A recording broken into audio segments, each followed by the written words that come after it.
Parlant justement du sexe, nous avons entendu dire une doctrine qui a fait beaucoup de ravages, que le premier péché que l'homme a commis était justement le péché du rapport sexuel.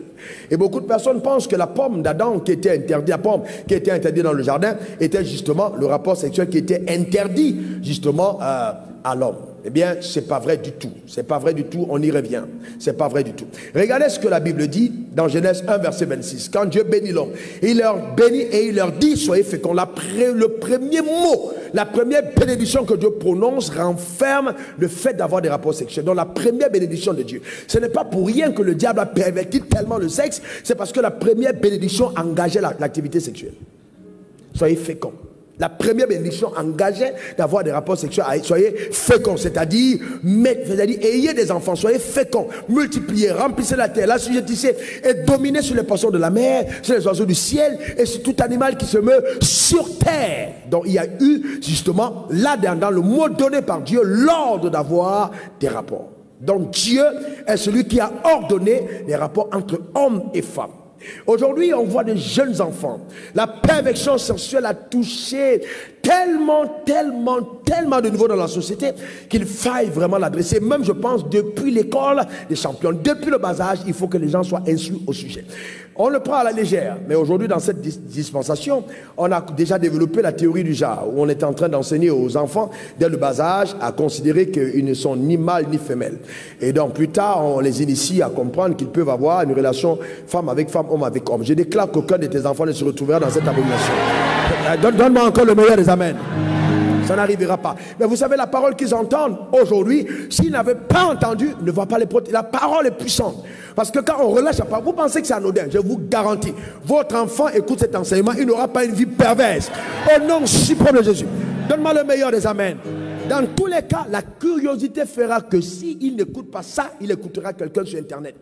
Et la personne qui va écouter n'étant pas loin va détruire sa vie. Mais ça n'arrive pas à ton enfant. Donne-moi le meilleur des amens.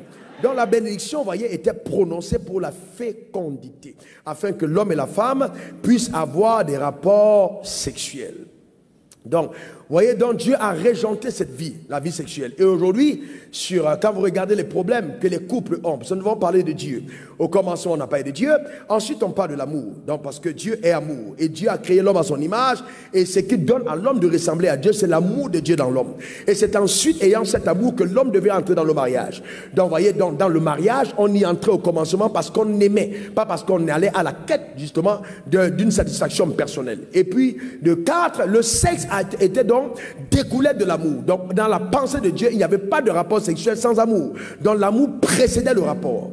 D'accord? Ce n'est pas ce qu'on voit aujourd'hui dans la société. L'amour précédait le rapport. Et nous avons vu le scanner de l'amour lors du message, parce que qu'est-ce que c'est l'amour et qu'est-ce que l'amour n'est pas. Donc c'était régenté. D'accord? Dans le sexe a une dimension spirituelle. Une dimension spirituelle. Hautement spirituelle. 1 Corinthiens 6, verset 15 à 16. Ne savez-vous pas que vos corps sont des membres de Christ?